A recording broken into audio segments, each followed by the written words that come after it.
The next topic is the heat and energy balance, and the rate or the speed of metabolic reactions control the amount of heat produced by the body. Basically, when metabolism increases, we produce more heat in the body. The rate of heat loss must equal the rate of heat production to maintain homeostasis of body temperature. So to warm ourselves up, our body must increase metabolism if we're losing too much heat, for example, if it's cold outside. The metabolic rate is the overall rate at which metabolic reactions use energy. And metabolic rate is measured with the body in a quiet, resting, and fasting state. And this is called the basal metabolic rate, or BMR. Okay, so factors that affect the metabolic rate, the BMR, the heat production, include exercise. So with increased exercise, there's increased metabolism. Hormones, certain hormones can speed up metabolism. These hormones are produced, for example, by the thyroid gland and by the adrenal cortex, the adrenal gland, not just adrenal cortex. So hormones such as hormones such as adrenaline will speed up the metabolism. Nervous system can speed up the metabolism itself. Body temperature, so changes in body temperature, for example, low body temperature will is an indicator of a slow metabolism, but if we need to warm up, our body can kind of like turn on the metabolism to warm us up. Or fever, for example, that's when the body turns up its metabolism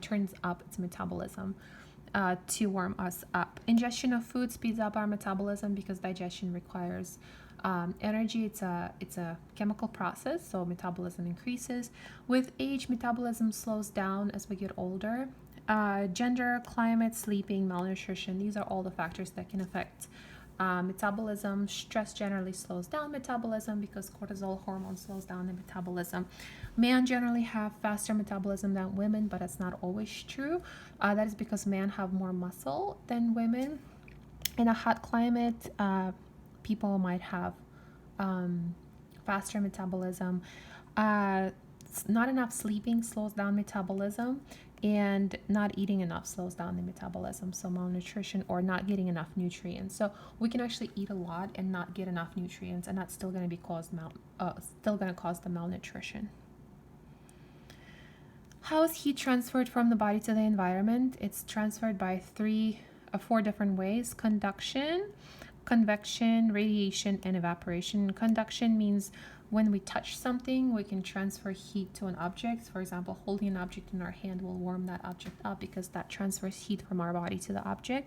Convection, we can just hold our hand next to something and feel the heat radiating from our hand. And that's, the radiation is when the heat is radiating from our body. We can just hold our hand to something and we can feel the heat radiating from our hand to like a colder object.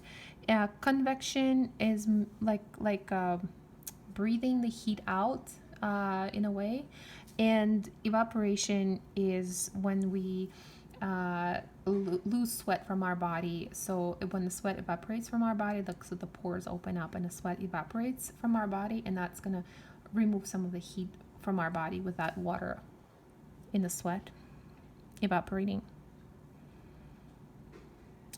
The thermostat, the regulation of the temperature of our body, is located in the hypothalamus. There's a special preoptic area in the hypothalamus, and that's where the body's thermostat is regulated. It contains the the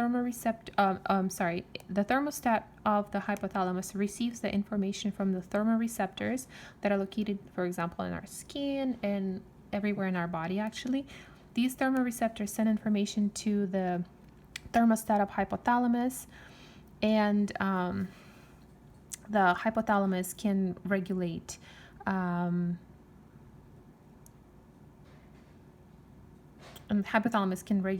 either conserve heat or increase heat production. So conserving heat will be kind of like closing our body's pores, shivering. That's going to be like conserving heat, and increasing heat production would be like a speeding up the metabolism of the body.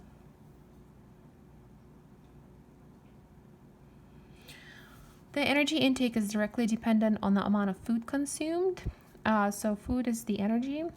Total energy expenditure is based on basal metabolic rate, about 60% of the energy that we expend, that we consume from food. Physical activity takes away about 30 to 35%. So basal metabolic rate is basically like all of the metabolism in the body. It takes up about 60% of the food intake energy. Physical activity takes about 30 to 35% of the food intake energy, and food-induced thermogenesis, so actual digestion, takes up about 5 to 10% of the food intake energy.